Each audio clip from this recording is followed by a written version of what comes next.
Yeah. All right. Yeah, So man. So glad to be back here with another video. How's your day been, Johnny? I'm doing good, Jonathan. I'm doing very good. I'm, I'm happy to be here always. We're happy to be here. Happy to be with you. Of course, of course. I'm actually very excited about our topics for today because I think a lot of people can benefit from it. Mhm. So I wanted to ask you so that way you can dive a little bit deeper into it. The average five percenters versus the 95%, like how they view life insurance, the different mindset. Can you dive a little bit deeper into that? Yeah, I mean, I think the average person, if you're talking about right, general public, 95%, they would view life insurance as something that you need to get, or maybe not even need to get. It's something that you get in case you die, pay for your funeral. Typically, it's probably for older people and maybe people with a little bit more money. And so it's not something that they usually think about. The 5%, I would say this group of people look at life insurance, number one, as a necessity because they're the type of people that want to protect assets. You know, we work really hard to build ourselves so that we could build our careers, so we could build our financial empires, whether big or small or some, but we work very hard to build that for our families. So they understand that they need to protect that, right? So that's what life insurance will do. But they also understand that life insurance in itself is also an asset.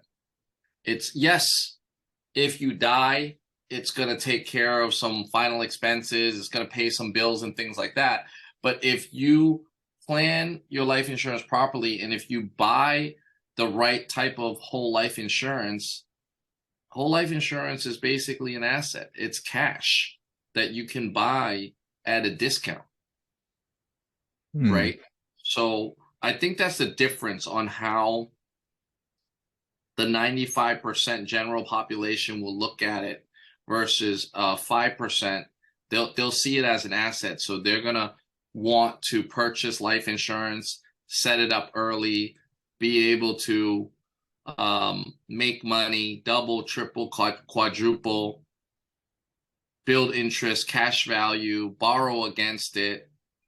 They're they're going to be covered for life insurance throughout their whole entire life. They're going to be able to legally circumvent taxes because life insurance is the last place on God's green earth that is tax free.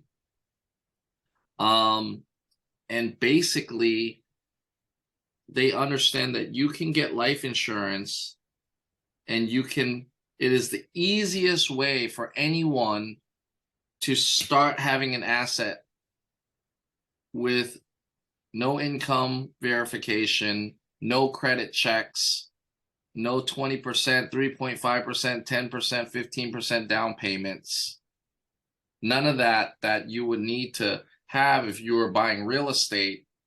You can get 100, 200, $250,000 whole life policy, which is an asset just like real estate, but without the credit check and without the credit score and without the 20% down or 3.5% down and then paying 30 years of interest, which at the end of all that, if you bought a $400,000, $500,000 home, you're basically paying $1 million for it in the end. So you're going to be able to put that kind of asset into your portfolio for your children and build generational wealth. But all you got to do is qualify and be healthy and make the first premium payment, whatever that is. There's really no upkeep. You don't have to get a new roof. You don't have to do any plumbing. You don't have to deal with tenants, collect money. So, quick question, Johnny. with a whole life policy, with how you wording it, I just want to make sure we're clear here. It sounds like there's very little or if any downside to it. Is that what you're saying? The only downside is you got to make the monthly premium payment. But if that's the downside versus all these upsides, I mean, the upsides far outweigh it. Because on any asset, you're going to need to pay for it anyways, right?